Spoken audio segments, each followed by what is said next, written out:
Notre invité qui est là avec nous, Monsieur Nicolas Esgain, directeur de Fredence, une entreprise basée à Bruxelles. Monsieur Esgain, bonsoir. Bonsoir. Vous êtes là au nom d'Africa Innovation pour nous parler de cet événement, de ce forum qui va se tenir à Dakar sur le tourisme, entre autres défis de la digitalisation, forum qui va se tenir du 24 au 26 avril prochain, c'est ça.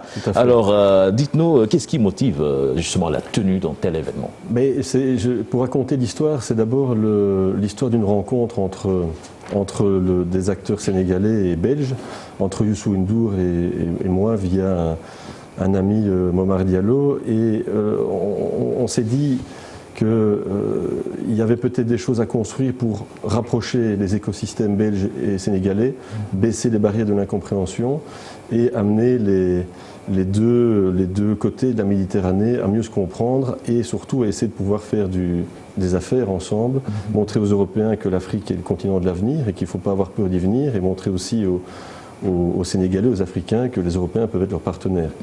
Et cela, vous l'avez matérialisé à travers cet événement qui va se dérouler à Dakar, autour du tourisme, industrie créative, infrastructure, au défi de la digitalisation et du développement durable. Quel est l'intérêt de ce thème, justement? Mais c'est venu après plusieurs discussions, et le tourisme est un élément important du plan Sénégal émergent. Les dernières statistiques en notre possession montrent que le tourisme représente 6% à peu près du PIB sénégalais et que la moyenne mondiale est à 10%. Donc on voit bien qu'il y a un chemin important qui doit être et qui peut être rencontré par le Sénégal. Deuxièmement, le Sénégal, on vient de voir dans le sujet précédent, c'est un pays de culture. Moi, c'est la 9e fois que j'y viens. Je suis séduit par la teranga, l'art de vivre sénégalais, par le dynamisme culturel, par la gentillesse des gens, la sécurité qu'on peut y ressentir.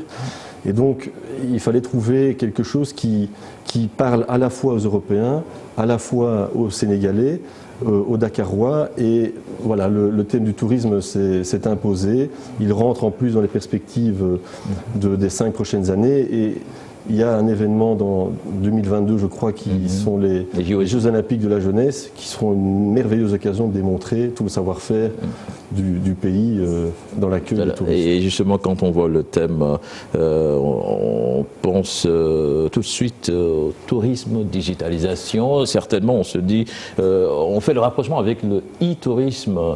Est-ce à dire que, actuellement, au Sénégal, ça fait partie des talons d'Achille du tourisme sénégalais? Le digital s'impose à nous et il faut pouvoir y répondre, et je pense que l'occasion est belle aussi pour le Sénégal de faire un grand bond en avant. L'avantage, je dirais, c'est que cette technologie, tout le monde l'utilise aujourd'hui. Je pense que j'ai entendu hier que le taux de pénétration du smartphone au Sénégal est proche de 100%, ce qui est remarquable. Aujourd'hui, l'expérience d'un touriste, elle tient dans son smartphone. Ça commence par la réservation, et puis ça se termine par le partage de photos, d'expériences qu'il a vécues avec ses amis autour d'une table. Et qu'est-ce qu'il va raconter? Il va raconter les lieux qu'il aura découverts, les gens qu'il aura rencontrés, les repas qu'il aura faits et les expériences touristiques qu'il aura vécues. Donc le digital est indispensable, et on va le matérialiser par un événement en parallèle au Forum de Dakar, qui est un grand hackathon, voilà, qui va rassembler 5 écuries, si vous voulez, de Sénégalais qui ont été sélectionnés après sur un panel de près de 200 candidats, et qui vont compétiter, plutôt, j'aime pas tellement le mot compétiter, qui vont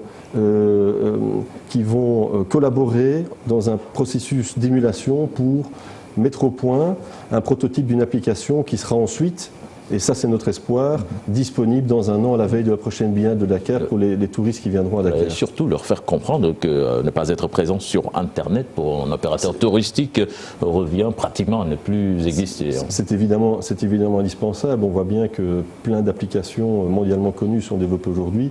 Je pense qu'il est vraiment nécessaire que le Dakar et que le Sénégal se positionnent aussi sur ce créneau. Voilà. Qu'est-ce qu'on peut attendre d'autre au sortir de ce forum de Dakar? Écoutez, on s'est fixé 3 objectifs. C'est d'essayer de laisser qu'un forum comme ça, son utilité quand il peut laisser des éléments concrets. Donc le hackathon en est un. On pense pouvoir établir une feuille de route qui sera la synthèse des discussions qui ont lieu pendant ces 3 jours.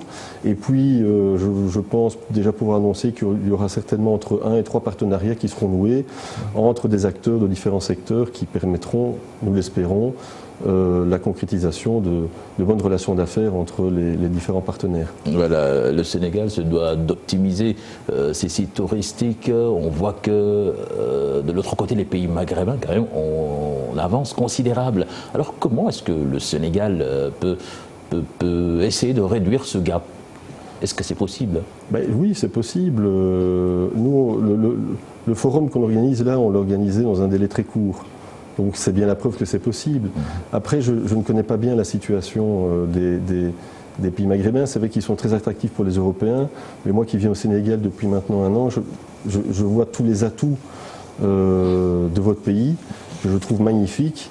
Et il est urgent de les faire connaître aux Européens parce que je suis convaincu que quand ils y viendront, ils n'auront qu'une seule envie, c'est d'y revenir. Voilà, le programme, justement, qui nous attend. Alors, le hackathon commence le 24 avril sur 3 lieux, et notamment un lieu très emblématique qui est le monument de la Renaissance africaine. Le forum sera inauguré le 24 au soir également à haut niveau. On attend, on espère avoir la présence du président de la République et puis d'autres, une délégation importante. Et puis à partir de jeudi, les travaux, on rentre dans le vif du sujet, les travaux commencent avec différentes sessions très intéressantes sur les industries créatives, un dialogue culturel entre le musée des civilisations noires de Dakar et le musée d'Afrique de Belgique, qui ont déjà un partenariat qui pourra se concrétiser. Et puis le 24, le vendredi, c'est la clôture des travaux avec la remise des prix pour le hackathon et l'agri-pitch, dont j'oublie de parler, mais qui est aussi un élément très intéressant qui mettra en avant des start-up dans le monde agricole. Voilà. Merci Monsieur Esguin et plein succès à votre événement. Merci pour l'invitation. Rappelons que c'est Youssou N'Dour Head Office qui organise dans le cadre d'un consortium appelé Africa